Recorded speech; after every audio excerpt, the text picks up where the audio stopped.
અને અંતે નવનીત બાલદિયાએ પંજા સાથે હાથ મિલાવી લીધો છે એટલે કોંગ્રેસમાં જોડાઈ ગયા છે। આ સમાચાર તમને બધાને ખબર પડી ગઈ હશે। સોશિયલ મીડિયા પર અત્યારે એની ચર્ચાઓ પણ થઈ રહી છે, પણ પ્રશ્ન બહુ બધા થયા। જેમ જ એ સમાચાર આવ્યા અને પ્રેસ કોન્ફરન્સ કોંગ્રેસે કરી તો મને એક પ્રશ્ન થયો અને એ પ્રશ્ન મને થયો એટલે મને એવું લાગ્યું કે બધાને એ પ્રશ્ન થયો જ હશે। આખો કેસ તમે યાદ કરો, નવનીત બાલદિયાનો જે કેસ છે, બગદાણાના કેસથી એ ચર્ચામાં આવ્યા। એના પછી જે કાર્યવાહી થઈ, જે પત્રકાર એમને મળ્યા, જ્યારે બધા પત્રકારોએ નવનીતભાઈને એવું પૂછ્યું કે તમે રાજનીતિમાં આવવા માંગો છો કે અંતે રાજનીતિ કરો છો, ત્યારે એમણે ના પાડી હતી। પછી જ્યારે એમને પૂછવામાં આવ્યું કે આ વિષય પર તમારું શું કહેવું છે, આગળ શું થવું જોઈએ, ત્યારે એમનો એક જ જવાબ હતો કે બાપજી જે કરે એ ઠીક છે, હીરાભાઈ જે કરે એ ઠીક છે, મને મારા બંને ભાઈઓ પર ખૂબ ભરોસો છે।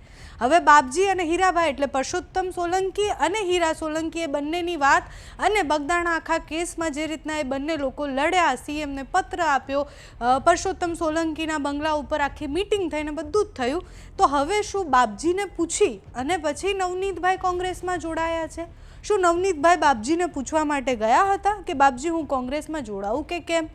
નવનીત બાલદિયા કોંગ્રેસમાં જોડાય એમની વૈચારિક વિચારધારા હોઈ શકે, એટલે નવનીત બાલદિયા કયા પક્ષ સાથે જોડાય એમના પોતાના વિચાર હોઈ શકે છે, પણ આખો સમાજ જ્યારે નવનીત બાલદિયાના ન્યાય માટે ઊભો હતો ત્યારે નવનીત બાલદિયાનો એક જ સ્ટેન્ડ હતો કે હીરા સોલંકી અને પરસોત્તમ સોલંકી જે કહેશે એ સાચું છે। એ નવનીતભાઈ જેમ જ કોંગ્રેસમાં જોડાયા તરત એમણે પ્રહાર કરવાના શરૂ કર્યા અને નવનીતભાઈ કોંગ્રેસમાં જોડાયા પછી સૌથી પહેલાં એવું જ બોલ્યા કે ભારતીય જનતા પાર્ટીના શાસનમાં આટલા બધા અત્યાચાર થાય છે, કોળી સમાજના યુવાનો સાથે ખોટું થાય છે અને એટલે હું કંટાળીને કોંગ્રેસમાં જોડાઉં છું। આ વાત નવનીત બાલદિયા જ્યારે કરે છે ત્યારે એ પ્રશ્ન છે કે આખો સમાજ જેમના માટે લડવા આવ્યો હતો, એ બધા જ કોળી ધારાસભ્યથી લઈને એ બધા જ મંત્રીઓ જે સીએમને પત્ર લખવા માટે ગયા હતા, મહાસંમેલનો થયા હતા, સતત એમને મળવા માટે હોસ્પિટલમાં આવ્યા હતા, એ બધી જ વાત હવે અંતે આવીને રાજનીતિ થઈ। એટલે અંતે આમ તો બધું રાજનીતિ જ હોય છે। આવી ઘટનાઓ બને એના પછી આંદોલનમાંથી કે પછી કોઈ જ ઘટનાના જે પીડિત હોય એ જલ્દી રાજનીતિમાં આવી જાય અને નવનીત બાલદિયા પણ રાજનીતિમાં આવશે એ આશંકા તો એ દિવસથી હતી। પણ પ્રશ્ન એ હતા કે અત્યાર સુધી જે બાપજી અને જે હીરા સોલંકીની વાત થતી હતી એનાથી નવનીત બાલદિયાને શું નારાજગી થઈ? આટલું બધું થઈ ગયું એટલે જયરાજ આહિરની ધરપકડથી લઈને જે વાત હીરા સોલંકી અને પરસોત્તમ સોલંકીએ કીધી હતી એ બધી જ કાર્યવાહી થઈ અને પછી નવનીતભાઈ કોંગ્રેસમાં જોડાયા।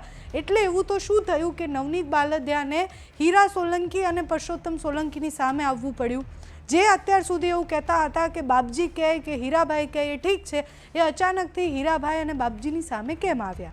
આ બધાના બહુ જ બધા કારણો હોઈ શકે છે, પણ એ સમય તમે યાદ કરજો કે જ્યારે એક મહાસંમેલન થયું, નવનીત બાલદિયા અને કોળી સમાજ બધા ત્યાં ભેગા થયા ત્યારે હીરા સોલંકીની હાજરી ન હતી, પરસોત્તમ સોલંકીની હાજરી ન હતી।